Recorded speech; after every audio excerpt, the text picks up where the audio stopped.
Here's an image of a basic odor plume. Some of the properties that I am going to be using for my algorithm to track sources is this sort of breaking up of the plume. As you can see as it goes along, there's places where there's patches of odor and there's patches of no odor. That intermittency of odor is something that is at a lower rate. You get more constant odor towards the center of the plume and towards the source of the plume.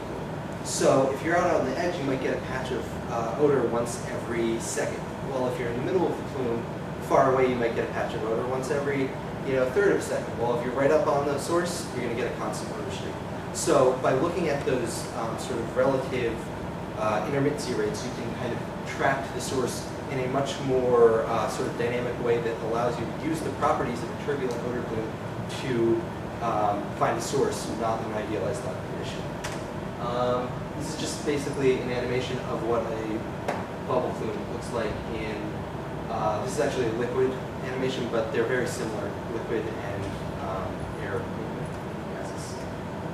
So what I am doing is, my goals are to design the navigation algorithm, utilizing characteristics of turbulent plumes to track the source. Maximize the abilities of the available hardware. Our sensor has a response time of about 50 milliseconds, which is give or take about 10 times faster than the response time of a sophomore MOS antenna. However, the return time can be up to about 7 seconds, which is about 10-15 times faster than the return to a baseline reading of a biological system. So how do you deal with this? You can measure one odor spike and then not measure anything else for 7 seconds. That's not very much of a worthwhile system. So I'm using data pre-processing to basically analyze local percent changes over 50 millisecond discrete period in an effort to sort of increase the sensitivity. It allows you to read basically the initial spike and the initial drop, and that's all you care about. You don't need to worry about a baseline. It also accounts for some calibration issues because it's comparing relative values over time, not from a static baseline. Then testing the algorithm on board a mobile robotic platform and analyzing the results. Haven't quite got to the analysis or data collection yet. It's starting today.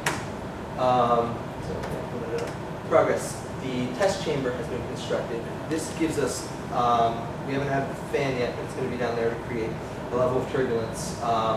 Right now, this is just to let us get baseline readings of a diffusion field, and then we will add the turbulence and model the basically interaction with the turbulent plume, so we can get sort of the difference in performance. Sensor return time issues using the transient sensor response, which is what I'm calling the localized percentages in order to solve the hardware sensitivity issues. And then algorithm development is complete, and the initial algorithm was implemented, was successfully on board the robot today. And then I have a video of the first, or one of the first, trackings of an odor plume using one of our mobile robotic platforms. As of about 11 o'clock this morning, 10 o'clock this morning. So your source is going to be right there. It's a robot. It's just reading data in from the sensor right there and making decisions about what to do. Locates the source, backs up for a second, thinks about it, wasn't sure if it was there, and decides that's where it is, and goes and tags it again. So that's where I've gotten so far. Hope to kind of fine-tune that, try to up the efficiency over the next couple days, and add some turbulence into the system.